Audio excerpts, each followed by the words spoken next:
कितने लोगों का व्रत है आज पहला नवरात्रा?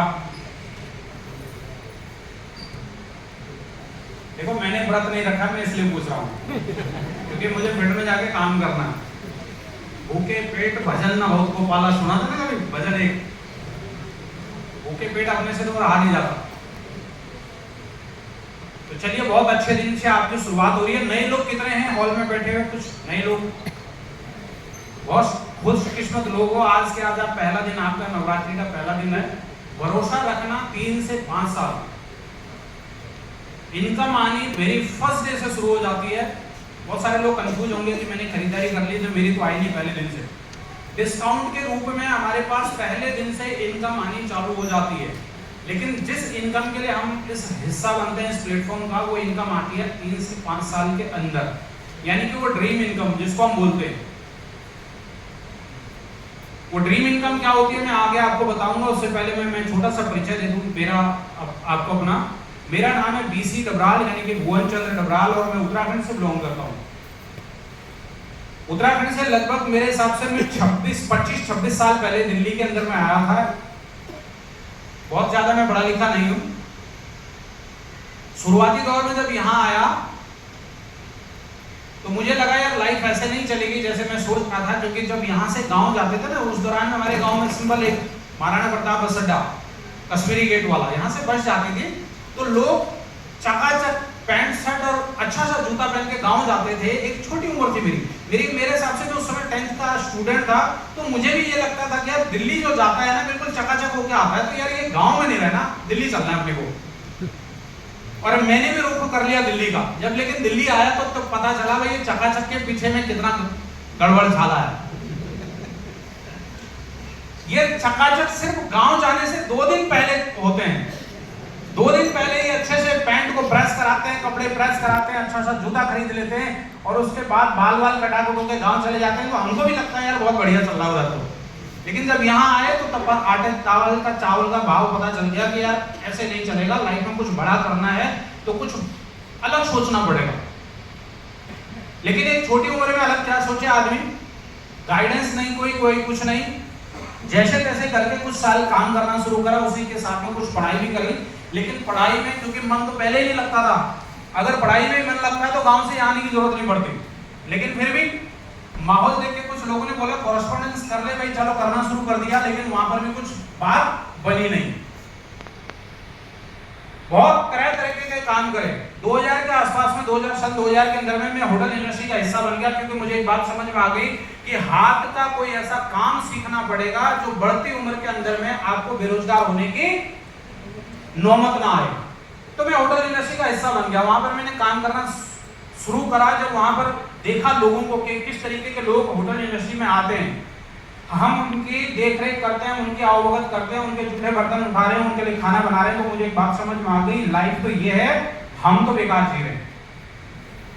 लेकिन क्या किया जाए, पैसे चाहिए उस लाइफ को जीने के लिए। 2005 के अंदर में मैंने पासपोर्ट बनाया ये सोच के कि मैं फॉरेन जाऊंगा बिजनेस करने, फॉरेन जाऊंगा मैं नौकरी करने के लिए। तो लेकिन कभी वो स्थिति बनी नहीं, कोई मौका नहीं फॉरेन जाने का। 2007 में मैं एक नेटवर्क मार्केटिंग के इवेंट का हिस्सा बन गया गलती से। मैं 2007 में बेंगलोर में था। बेंगलोर में 2007 के अंदर में मुझे, मेरी उम्र थी उस समय लगभग 22 साल की, 21-22 साल का मैं लड़का, और मेरी तनख्वाह 22,000 रुपए थी बेंगलोर के अंदर में उस समय होटल इंडस्ट्री में। तो मुझे लगता था मैं बहुत बढ़िया कमा रहा हूँ, लेकिन मुझे कुछ बड़ा करना था। तो जैसे जैसे मैं दिल्ली आया, छुट्टी के दौरान में मैं दिल्ली आया, जब शुरुआती 10-15 दिन तो घर वालों ने, किसी ने नहीं पूछा, मैं घर में सबसे छोटा हूँ, तो किसी ने नहीं पूछा कि भाई तू आया क्यों है और जाएगा कब। जब ज्यादा दिन हो जाते हैं ना, ध्यान रखना, जब मायके में लड़की को ज्यादा दिन हो जाते हैं तो मायके वाले पूछने लगते हैं ससुराल जा क्यों नहीं रही है। नौकरी करने वाले लड़के के साथ भी यही पंगा है। जब मैं ज्यादा दिन हो गए मेरे को दिल्ली के अंदर में, तो मेरे घर वाले मुझे पूछने लगे कि भाई जाएगा कब। मेरा बीच वाला भाई है, बहुत उंगल करता है, बड़े वाले को जानते हैं आप, मिस्टर पीसी डबराल जी, वो साइलेंट फीचर है, जाता है तो ठीक है, नहीं जाता तो ठीक है। बीच वाला उंगल करना शुरू कर दिया, जाएगा कब। मैंने बोला भाई जाऊंगा नहीं, अब तो मैं बिजनेस करूंगा। बोले पागल हो गया, क्या बिजनेस करेगा। मैंने रोड पर बैठ के छोले चावल बेचूंगा, लेकिन अब जॉब पर नहीं जाऊंगा। और कभी कभी ऊपर वाला सुन लेता है। आज नवरात्रि का पहला दिन है, तो आप लोग सही सही बोलना और सही सही सोचना। तथास्तु हो जाएगा अदरवाइज। तो वो मेरे साथ भी ऐसा ही हुआ। पहली बार 2007 के अंदर में मैं एक नेटवर्क मार्केटिंग के इवेंट का हिस्सा बना और वहां जाके मेरी तरह यंग एक लड़का स्टेज पर आया, फूल मालाओं से स्वागत, सीटियां बज रही थी और वो ये कह रहे थे मैं बाय प्रोफेशन एक इंजीनियर हूं और मेरी इनकम है इस बिजनेस के माध्यम से 70,000 रुपए उस समय। और वो देख के मैं प्रभावित हो गया। मैंने यार कहां लगाऊं मैं फालतू के कामों में, ये काम सबसे बढ़िया है, इसको कर लेते हैं।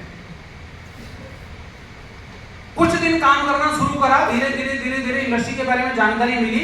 लगभग 1 साल काम करा और 1 साल में ये बात समझ में आ गई कि यार मुझसे कुछ गलती हो गई, चुनाव सही से नहीं हुआ, इनकी करनी और कथनी में फर्क है, मेरे लिए ये बड़ा टफ काम है। लेकिन 1 साल तक पूरी शिद्दत से करा।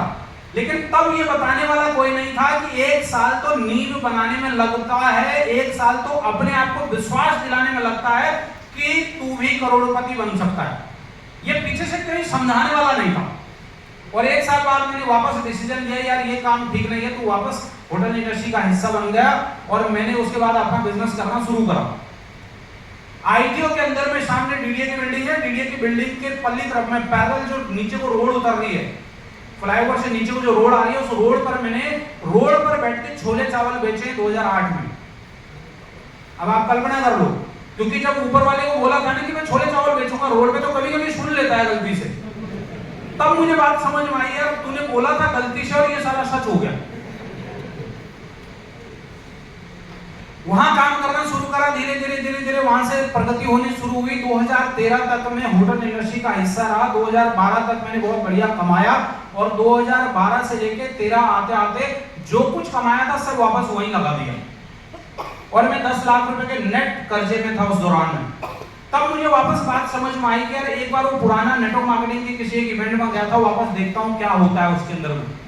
और जिस व्यक्ति को देख के मैं तब प्रभावित हुआ था, उस वही व्यक्ति उन्होंने मुझे 2012 में नेटवर्क मार्केटिंग अगेन इंट्रोड्यूस कराई और मैंने मना कर दिया। आज दुर्भाग्य से वो हमारे बीच में नहीं है, मैं आपको उनके बारे में अभी बताऊंगा, वो आज हमारे बीच नहीं है। मैंने वापस जब उन्होंने मुझे बताया तो मैंने मना कर दिया और मैंने मिस्टर पीसी कबराल जी को बोला, मैंने भाई साहब एक ऐसा प्लेटफॉर्म है, मैंने एक फॉर्म साइन करा है।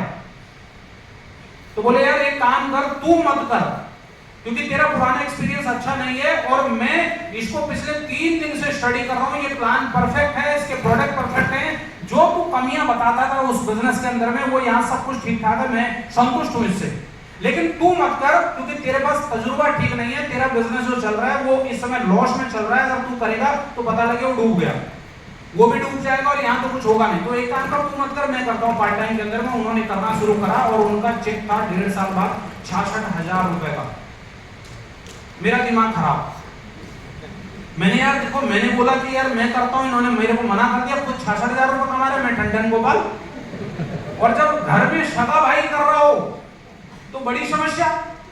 उसी दौरान में मैं मिस्टर संतोष यादव को पहले से जानता था। संतोष यादव जी की इनकम थी लगभग 1.25 लाख रुपए की और वो इसके माध्यम से एक सेवर्ले बीट कार चला रहे थे। मुझे लगा यार ये दोनों लोगों ने मेरे को धोखा दे दिया, ये दोनों लोग सेटल हो गए और मुझे बोला मत कर। उसके बाद मुझे भाई साहब ने वापस बताया, मुझे वापस कन्विंस करा। और कन्विंस भी क्यों करा होगा, क्योंकि उनको भी एक नया ग्रुप चाहिए था। कभी कभार है ना, अपलाइन बहुत शानी भी होती है। हमको ऐसा लगता है, जब तक मुझे इस बिजनेस की समझ नहीं थी, मुझे भी लगता था कि यार इसमें एक नया ग्रुप चाहिए होगा, तो भाई आप घर में बकरा है तो बात जाएगी वो आदमी। मुझे लगा सही बोल रहा है और क्योंकि मुझे भी बाहर निकलना था, मैं भी रोज बोलता था भगवान को एक मौका दे दे यार इस दलदल से बाहर निकलने का। क्योंकि 27-28 साल की उम्र में 10 लाख रुपए का कर्जा, घर में एक छोटा बच्चा 7-8 महीने का दूध पीने वाला, बीवी नौकरी कर रही है 10,000 रुपए की, मतलब बड़ी जिगत सी जिंदगी हो गई है। किराए का पैसा देने के लिए पैसा नहीं है पल्ले में। फिर से ऊपर वाले ने सुन लिया, पीसी डबराल जी ने बोला मेरे को वापस, बोले भाई देख ऐसा है 1.5 साल हो गया, मैंने प्रूफ कर लिया कि इतनी इनकम आती है, मेरी तनख्वाह से ज्यादा इनकम हो गई है, अब तू चाहे तो इस बिजनेस को देख सकता है। और मरता क्या नहीं करता, मुझे लगा सही बोल रहा है और मैंने करना शुरू करा। पहले दिन डिसीजन लिया, पहले लाजपत नगर ब्रांच गया, देखा, समझा, मेरे को एक बात समझ में आ गई, पुरानी कंपनी और इस कंपनी में कथनी और करने में फर्क नहीं है, इनका इंफ्रास्ट्रक्चर इतना बढ़िया है, इसका मतलब काम सही होगा। 3 दिन का टाइम लिया, पुराना बिजनेस कंप्लीट वाइंड अप और पहले दिन से इस बिजनेस में फुल टाइम लग गया, क्योंकि अब मेरे पास कोई और चारा नहीं था। दूसरा भरोसा क्या था कि मेरे साथ के लोग कमा रहे हैं, इसका मतलब सिस्टम सही है, भरोसा हो गया और मैंने करना शुरू करा। तब से लेकर आज तक पीछे मुड़ के नहीं देखा है। मेरी पहले महीने की इनकम रही जब मैंने 2013 के सितंबर महीने में 21 तारीख को मैंने पहली खरीदारी करी थी, 1240 रुपए की मेरी पहली इनकम थी वेस्टीज के माध्यम से। लगातार करता रहा, स्ट्रगल बहुत सारा रहा। मैंने बोला 3 से 5 साल 43 महीने लगे थे मेरे को 50,000 रुपए की इनकम क्रॉस करने में। बहुत सारे लोग ना तो भाग जाएंगे, 43 महीने तक 50,000 रुपए की इनकम क्रॉस नहीं हुई, बोले सिस्टम गड़बड़ है। लेकिन मेरे साथ वाले कमा रहे हैं। जब जब मैं मीटिंग में आता था वापस जोश आ जाता था, यार मेरे साथ कुछ गड़बड़ चल रहा है, इसका मतलब या तो मेरा टाइम सही नहीं है या फिर मैं काम सही नहीं कर रहा हूँ। लोग पैसे कमा रहे हैं, मेरे साथ क्या पंगा है। लेकिन मैं ये भूल गया कि मैं किसी एक आदमी को नहीं जानता वेस्टीज में, सब अननोन है, तो नेटवर्क बनाने में वक्त लगेगा। 43 महीने जी आपके साथ भी हो गया था। नियर एंड डियर जब नहीं करेंगे तो ध्यान रख लेना कि आप दो लोगों को ना दो तरीके से स्ट्रगल मिलता है। जिनको पहले मिल जाता है वो बाद में माला माल रहते हैं, जिनको बाद में मिलता है वो बाद में कंगाल हो जाते हैं। बाद में स्ट्रगल ठीक नहीं है, पहले स्ट्रगल ठीक है ताकि आप मजबूत हो जाओ। मुझे पहले दौर में मिल गया 43 महीने 50,000 रुपए की इनकम, अगले 43 महीने में मेरी इनकम 9,81,000 रुपए की। अगर मैं 43 महीने टिका नहीं रहता तो 9,81,000 रुपए आते क्या एक सिंगल महीने में। जिनको देख के मैंने वेस्टीज को ज्वाइन करा था वो व्यक्ति कोई और नहीं बल्कि रिजवान खान जी आज हमारे बीच नहीं है। सोचो अगर रिजवान जी ने वेस्टीज ज्वाइन नहीं किया होता तो आज फरीदा रिजवान क्या कर रही होती, बच्चे कैसे पढ़ रहे होते, कल्पना करके देखो। एक झटके में व्यक्ति के जाने से बहुत सारे नए लोग हैं। रिजवान जी कौन है मैं आपको बता देता हूँ। कोविड के दौरान में सेकंड कोविड में रिजवान जी हमको इस दुनिया को छोड़ के चले गए, वो आज इस दुनिया का हिस्सा नहीं है। और आज रिजवान जी की वाइफ को लगभग 15 लाख रुपए महीने की इनकम आती होगी। कल्पना करके देखो क्यों ये बिजनेस करना है, डिसाइड करके जाना। अगर आप नहीं तो आपके बाद कौन है आपके बच्चों की देखरेख करने वाला। ये वेस्टीज का बिजनेस आज के लिए तो करना ही करना है। ये वेस्टीज का बिजनेस आज से ज्यादा आने वाले भविष्य को ध्यान में रख के करना है। अगर भगवान न करे किसी के साथ कोई मिसहैपनिंग हो गई, कोई लोचा हो गया तो क्या होगा। मेरे साथ अगर कोई आज की डेट में कोई ऐसी मिसहैपनिंग हो जाती है तो बिल्कुल टेंशन फ्री हूं। मेरी कमी तो पूरी नहीं होगी लेकिन पैसे की कमी कभी खलेगी नहीं, बच्चों को ये बात की गारंटी हो गई। 9,81,000 रुपए का हाईएस्ट चेक मेरे पास आज 5 करोड़ रुपए के एसेट्स है वेस्टीज के माध्यम से। अगर वेस्टीज ना होता तो मेरी औकात 500 रुपए की नहीं थी, क्योंकि जब मैंने वेस्टीज की शुरुआत करी थी तो 224 रुपए की खरीदारी करी थी। मेरे जेब में इतने पैसे नहीं थे कि मैं खरीदारी कर पाता। मैं 224 रुपए की खरीदारी से वेस्टीज के बिजनेस की शुरुआत करी है। अब आप कल्पना करके देखो मेरी औकात कितनी रही होगी 2013 के अंदर में। आज मेरे पास नोएडा के अंदर में 3 BHK अपार्टमेंट है। जब मैंने लिया था घर तब 95 लाख रुपए था, आज लगभग 2 करोड़ रुपए का घर है। और सबसे बड़ी बात है 2 करोड़ का घर होना कोई बड़ी बात नहीं है, वो इसलिए बड़ी बात है क्योंकि उसमें 1 रुपया लोन नहीं है। ये बड़ी बात है। सेल्फ फंडिंग वेस्टीज की बदौलत मेरे पास 2 कमर्शियल प्रॉपर्टीज है वेस्टीज की बदौलत। मेरे पास में एक प्लॉट है वेस्टीज की बदौलत। जब ड्रीम बड़े हो जाते हैं तो मेरे पास एक कार है वेस्टीज की बदौलत। मेरे पास 7 फॉरेन टूर है वेस्टीज की बदौलत। अगर ये सब कुछ आपको चाहिए तो ये प्लेटफॉर्म आपका इंतजार कर रहा है। टिके रह जाना, क्योंकि टिकना बड़ी बात है। जब आप टिक जाते हो तो मंजिल तो अपने आप खड़ी हो जाती है, पिलर को टिकने की जरूरत पड़ती है। पहले आप अपने आप को टिका लेना 3 से 5 साल। कंप्लीट फाइनेंशियली फ्री हूं, आज टाइम से फ्री हूं। अगर आप अपनी लाइफ में इस तरीके का कुछ फ्रीडम चाहते हैं तो सही जगह बैठे हो। अपनी अपलाइन के साथ में तालमेल बिठा के लगातार काम करते रहना। उतार चढ़ाव आएंगे, जीवन का हिस्सा है। ये सारी सफलता आपका इंतजार कर रही है। ज्यादा समय न लेते हुए मैं यहीं पर विराम देता हूँ। Thank you very much. जोरदार तालियां हो गया, बहुत